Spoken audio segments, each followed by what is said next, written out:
Hi hello नमस्कार। आज देखो मोर फास्ट मिनी ब्लॉग चलते। आज देखिए आम कौन कौन बनाऊे।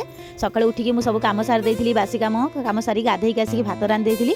भात हो सारापर मुझे देसी बिरी जाई नहीं आई कारण आमर देसी बिरी जाई चाष करती। आउ जाइकी चूरिकी भलसे टे धोई देती। धोई सारापर देखो मुझे डाली बसई देती। डाली बसईकी से हल्दी गुंड टे पकई देती। ता भर देखो आमर केते गुरे शाग पड़ी आसी। प्लीज ये शाग गुड़ी जी चिंचती प्लीज गोटे कमेंट निश्चित करूँ। आउे शाग को बाछी बुछा देलु समस्ते। बाछी सारापर आम धोई देलु। धोइला भितर शाग को प्लीज मो भिडियो एति जब देखिले प्लीज गोटे सब्सक्राइब कर दिंतु। किसी पैसा पड़ोनी। आउ भिडियो निश्चित भल लगे मो चैनल को सब्सक्राइब करदेवे। आउे देखो मुझे बिरी जाई घोटिक रखी टे पघरा मारदेली। पघरा सारापर से कड़े धोईकी शाग को भाजी नहीं रसुण पियाज लंका सब पकई भलसे पूरा सोरिष तेल शाग भाजी नहीं। शाग हो सारा रेडी। आम समस्ते खियापिया करदेलु।